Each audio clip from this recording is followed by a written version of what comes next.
കേന്ദ്ര സർക്കാരിൽ ഉണ്ടായേക്കാവുന്ന അസ്ഥിരത സംസ്ഥാന സർക്കാരുകളിലേക്ക് പടർത്താനാണ് ഒരു രാജ്യം ഒരു തെരഞ്ഞെടുപ്പ് എന്ന ആശയം വഴിവെക്കുക എന്ന് മുൻ മുഖ്യ തെരഞ്ഞെടുപ്പ് commissioner SY Qureshi.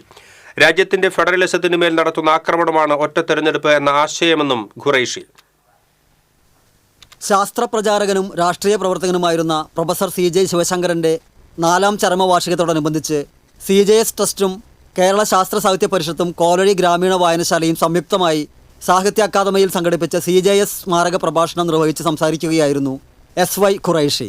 Then the government decided that even if there is no consensus, we are going to push it down the throat of the nation, and they brought this bill, they introduced the bill in Parliament, which is going to be discussed soon, which is what makes the subject, although it has been going on for 11 years, it becomes very topical. Now, originally when the Prime Minister talked about it, what are the things he had said? So let us understand. He says the cost of election is so high, and we have repeated election, that it becomes a very costly thing, and the cost means two things. Cost to the election commission of the government for managing the election. കാലാവധി തികയ്ക്കും മുൻപേ ലോകസഭ പിരിച്ചുവിടേണ്ട സാഹചര്യമുണ്ടായാൽ ഒറ്റ തെരഞ്ഞെടുപ്പ് നിബന്ധന പ്രകാരം ഭൂരിപക്ഷത്തോടെ അധികാരത്തിലേറിയ സംസ്ഥാന നിയമസഭകളും ഒപ്പം പിരിച്ചുവിടേണ്ടി വരും. അത് രാജ്യത്തെ ഒട്ടാകെ അസ്ഥിരതയിലേക്ക് നയിക്കും.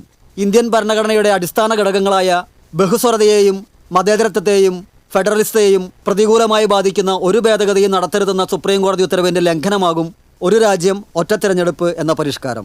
തെരഞ്ഞെടുപ്പിന് വേണ്ടി വരുന്ന ചെലവ് ഏറെയാണെന്ന കാരണം പറഞ്ഞ് ലോകത്തിലെ 5ാമത്തെ സാമ്പത്തിക ശക്തിയായ ഒരു രാജ്യം ജനാധിപത്യം സംരക്ഷിക്കുന്നതിൻ്റെ ചെലവ് പാഴ്ചെലവാണെന്ന് പറഞ്ഞുകൂടാ.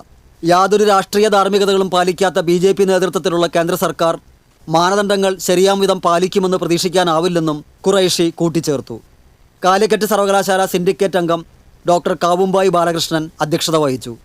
ശാസ്ത്ര സാഹിത്യ പരിഷത്ത് മുൻ ജില്ലാ secretary doctor K Pradeep Kumar, ശാസ്ത്ര സാഹിത്യ പരിഷത്ത് ജില്ലാ കമ്മിറ്റി അംഗം C ബാലചന്ദ്രൻ, പ്രൊഫസർ CJ ശിവശങ്കരൻ്റെ മകൻ സുനിൽ കുമാർ തുടങ്ങിയവർ സംസാരിച്ചു. TCV news, Thrissur.